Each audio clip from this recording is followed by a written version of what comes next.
Hey there, friends. How's it going? So I want to start this one by saying that one of the absolute best things about making guitar lessons online over the last 9 years here is the folks in the Song Notes community, you all, who send in these amazing requests for songs that in many cases I've never heard before, but have existed since before I was born. And they just take root, they blow my mind, they open doors to me as far as just the amazing vast sea of great music that's out there. Now, one that came in last week, Ken, thanks for sending this in. Thanks for your support the last many years on my website. I really appreciate it, right? You requested the song Rex's Blues. Jack Elliott, Emmylou Harris, Nanci Griffith, right? The intro is awesome. Now, I know Emmylou, I know Nanci. Jack Elliott, I had to look up. Ramblin Jack Elliott, I learned. And I was reading a few pages about him. CBS Sunday Morning had a good little profile back from the 90s. He's still around, kicking it. Really awesome story. And this song immediately sunk its claws into me. And it surprised me to learn this is a Townes Van Zandt song. And it's one I've heard before because I've listened to this album, his Live at the Old Quarter album, many times. And it's on there. So it just goes to show that the vast sea of music is so deep and so rich. And sometimes you circle back, you hear something you've heard before, and it just, for whatever reason, grabs you at the right time. So Ken, in this video, I'm going to show you a 3-figure sequence I put together that's inspired by what I hear when I listen to this song, right? It's going to be Travis style, right? Right thumb alternating on the bass notes, right melody finger,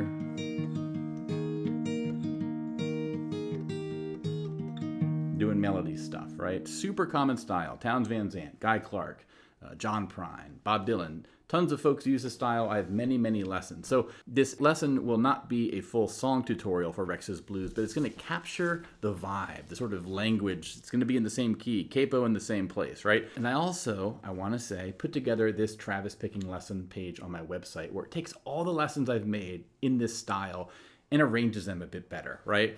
Big picture summary. What is Travis picking? Some of the techniques you'll need to know as far as chord shapes, all the song lessons I've done in this style, and then a bunch of the riffs and exercises, right? The videos that teach you fun things to play, all of which have members PDFs that you can just download as part of your membership to Song Notes, and you can practice those. So that's new. Check that out. The link is in the description for all this stuff. But let me get into this video now. And Ken, I hope you find this helpful, but everyone else, follow along. You can bite this off and play it along during this Thanksgiving week here in the States. And if nothing else, give Rex's Blues a listen. Amazing song. You got the angelic vocals of Emmylou and Nanci backing up Jack. It's amazing stuff here. So let's get into it, y'all. Link in the description for all the good stuff, and I will show you how to play this little arrangement I put together. Let's do it. All right, so we're zoomed in here. I have the capo on the 8th fret of the guitar. You're gonna wanna do the same thing. Technically, you could play everything I teach you with no capo, but you'll be in a different key, obviously. Also, I find that when you're playing this stuff with a capo this high, it kind of gives it a whole fresh new sound, right? Again, check out that Lyle Lovett song, If I Had a Boat. It's capo 8 as well, I believe, in the same key. Lots of the same sort of vibe there. So, and let's look at these 3 figures here. Now, let's jump into the first figure, right? The first figure is going to use the G chord and the C chord, okay? But here's the deal. We're not going to use our regular voicings of G and C. We're going to alter them a little bit. For the G, you want to use your ring finger on your left hand, 3rd fret, okay? Low E string. And then you want to have your pinky on the 3rd fret of the 2nd string, okay? So if you pinched the 6th and 2nd string, you'd get that sound. And then basically, I'll talk about how our right thumb is going to be bouncing between the 6th and 4th string for the G, okay? And we're also, in this first figure, going to need a C. But the thing about the C chord is we're actually not going to push down the 4th string. We're going to leave it open. That threw me off at first, because when I'm going to C, I usually just put my whole fan down like this. I had to tell my hand, no, don't put this finger down, okay? You can hear, if you listen to Rex's Blues as Ramblin Jack Elliott records it, that bass note for the G goes from 6th to open 4th, and then when you go to the C, it's 5th string, 3rd fret to open 4th. So that open 4th string is really important. And it's fun to play something different, right? If we were just going to a regular C, I do that all the time when I'm doing G and C. It's kind of fun to like mix it up and you learn something new. You add a new little cool trick to your arsenal of guitar fun stuff here. So this first figure, we're gonna have to learn the right thumb stuff, right?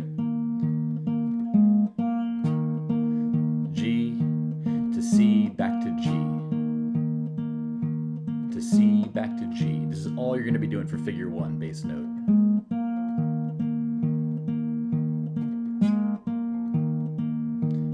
And then let's learn the melody stuff with our index finger, and then we'll combine them together. So figure 1 here, it's basically going to be these first half and second half. It's super similar. There's just one note that's different, right? So the melody is going to be this, right?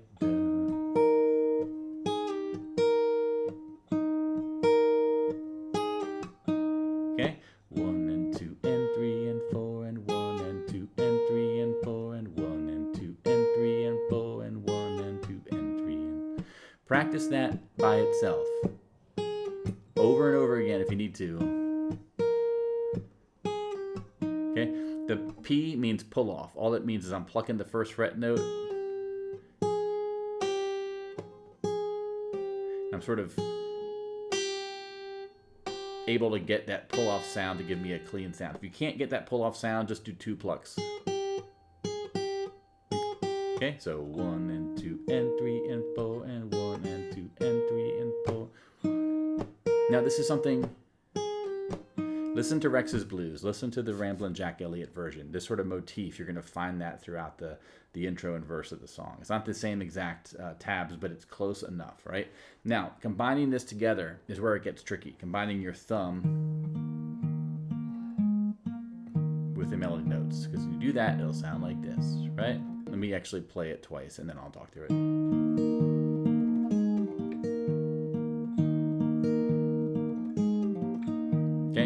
Easier for me to play it having practiced it than it is to learn it for the first time. I was stumbling over this at first.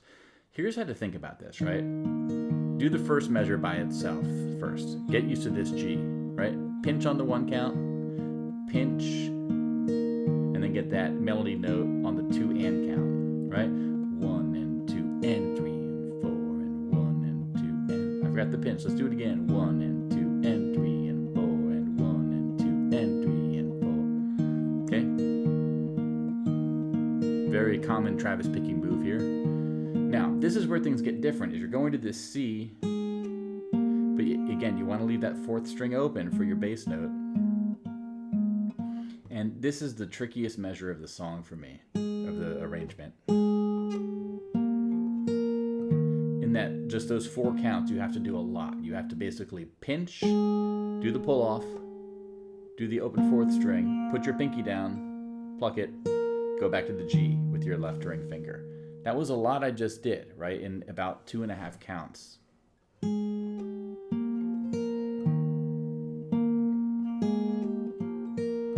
So take it slow.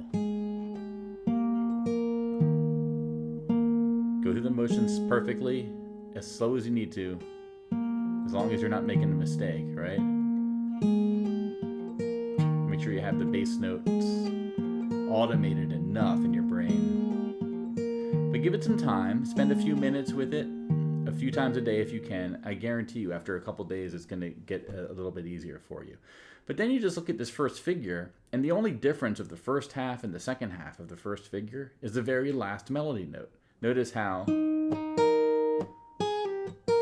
the first half ends with this 3rd fret on the 2nd string, but the second half ends with the open 3rd string. Okay? You put it all together, it sounds like this. In figure 1, you can repeat it as many times as you want, right?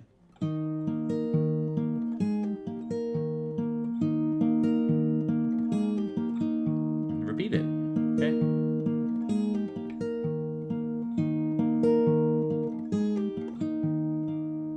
Take it slow, not erase it first. Just spend time with it, and that's going to be the sort of first sort of theme we're going to do. Now, after a while, if you repeated that over and over again, it would get a bit monotonous and kind of boring. You need to bring in something else. You need to sort of change the sort of the vibe a little bit. So for figure 2, here's what we're going to do. We're going to be going between C for 1 measure, then go to G, then go back to C, go back to G, and you repeat that.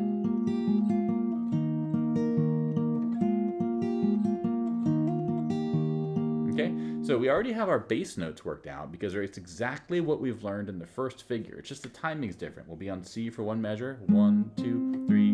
Whoops. Keep the 4th string open. 1, 2, 3, 4. 1, 2, 3, 4. 1, 2. 1, 2, 3, 4. This is the bass notes, okay? Then we come in for the melody note stuff. But first, let's look at that C chord again.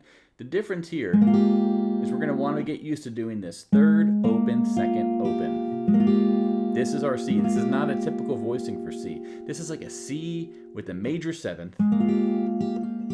But then we have this open D string, which is kind of like a, I guess it's like a D add 2 or D sus 2, right? And then up here, this is the sixth tone of the D scale, so that's like an add 6, so it's like a D major 7 sus 2 add 6.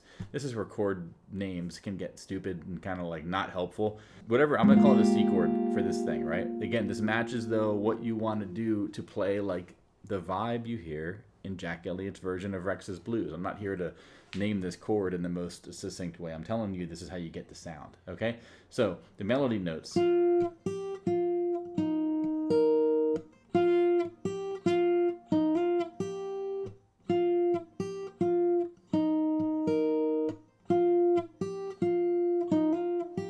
That's it. It's just, you're going to repeat that over and over again. And it's all about how it's measures 1 and 3 are the same, right? Measures 2 and 4 are super similar. They both start with the open third string, right? The fourth measure, we're going to hammer on that second fret note, which is part of the C anyway.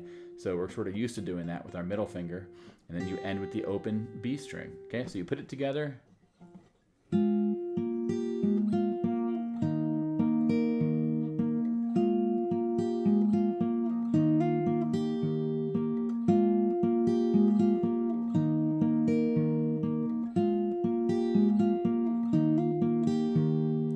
This, you're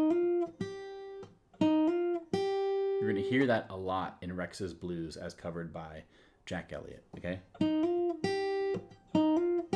So get used to that open third string, second fret hammer on, and then open second string, okay? So that's going to be figure 2. Now when you're learning these, you could do figure 1, repeat it as you want, go to figure 2, repeat that, and go back to figure 1 if you want, right? These are meant to be sort of interchangeable like that. But I added figure 3 here, which is a bit of a departure. It's going to go to our D chord. And this is going to be like a palette cleanser, a nice turnaround. So with this one, your D chord, left middle down here, left ring right here, okay?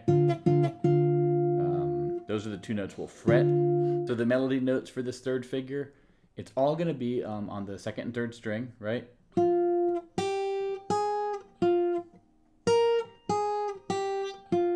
Okay.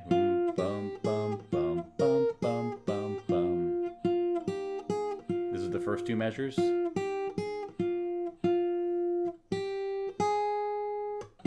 the second 2 measures.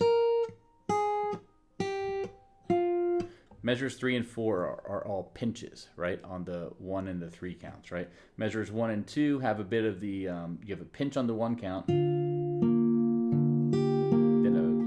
then a sort of syncopated sort of pluck on the 3 and count, right? So 1 and 2 and 3 and 4 and 1 and 2 and 3 and 4. I messed up because I was talking. But here's what figure 3 sounds like when you play it slow.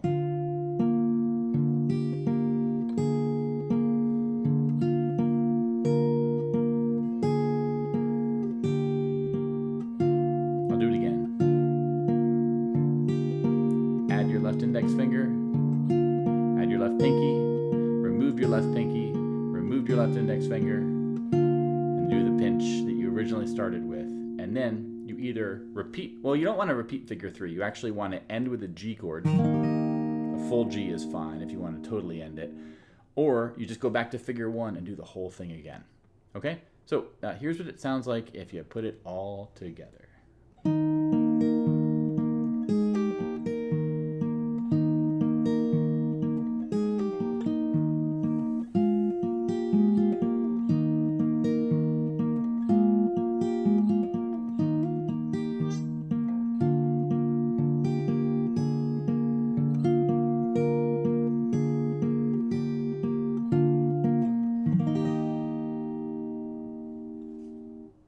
And that's it. So what you can do is take these 3 figures. Again, you could repeat figures 1 and 2 as much as you want. Go on to the next one, repeat that one as much as you want. Figure 3 is meant to be played once as a way to sort of wrap things in a bow before you either end with a G chord or you start the whole thing over again. So that's going to be it for this one. Thanks very much for watching, y'all. If you want to get a slow playthrough with the tabs on screen with just to play through, no talking, you can loop it over and over again. That's on my website, songnotes.net. The link's in the description. Also, you can download the PDF with the tabs for everything I have for this lesson, as well as all my other lessons for Travis picking, for everything else. They're there as well. Songnotes.net, that's my website. Everything is made 100% by me, and I thank all of you who are supporting me through membership there, whether it's monthly or annual. The community of folks we have going here, sending in these great songs is amazing, and I am forever grateful for you, for the support, but also sharing the love of the music, and I hope the lessons are helpful. So I'm going to take off, y'all. To those of you having Thanksgiving this week, I hope you have a great one with family, and I'll see you around soon, hopefully, and I'll talk to you then. Bye-bye, my friends. Take care.